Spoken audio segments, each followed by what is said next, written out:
ప్రేమ అంటే ఏమిటి? మధురమైన అనుభూతి, నమ్మకంతో కూడిన బంధం, మనసును కరిగించే అనుబంధం.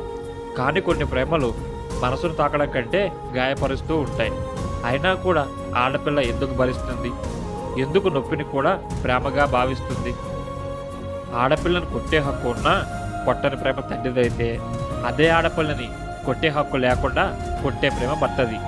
ఈ మాటలో ఉన్న భావం ఎంతో లోతైనది. తండ్రి ప్రేమలో ఉన్న నియంత్రణలో ప్రేమ కూడా ఉంటుంది.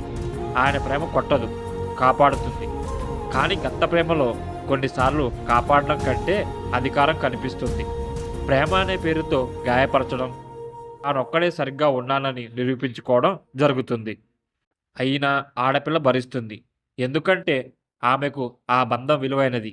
తండ్రి ప్రేమలో చూసిన సురక్షతను భర్త ప్రేమలో వెతుకుతుంది. తండ్రి చేతిలో కఠినత ఉన్నా హృదయంలో మమత ఉంటుంది. భర్త చేతిలో మమత ఉన్న మాటల్లో గాయం ఉంటుంది. కానీ ఆ రెండు ప్రేమలు ఆమె జీవితం మొత్తం నింపుతాయి. ఆమెకు బాధ కూడా పాఠమే అవుతుంది. కన్నీళ్లు కూడా బలం అవుతాయి. నొప్పిని తట్టుకొని కూడా నవ్వడం నేర్చుకుంటుంది. ఎందుకంటే ఆమెకు ప్రేమ అనేది కేవలం అనుభూతి కాదు. అది ఒక త్యాగం, ఒక అర్పణ. ప్రేమ అంటే కొట్టడం కాదు, పట్టుకోవడం, గాయపరచడం కాదు, రక్షించడం. తండ్రి ప్రేమ, భర్త ప్రేమ రెండూ ఆమె ప్రపంచం అయితే, ఆ ప్రపంచంలో గాయం కంటే మమత ఎక్కువగా ఉండాలి.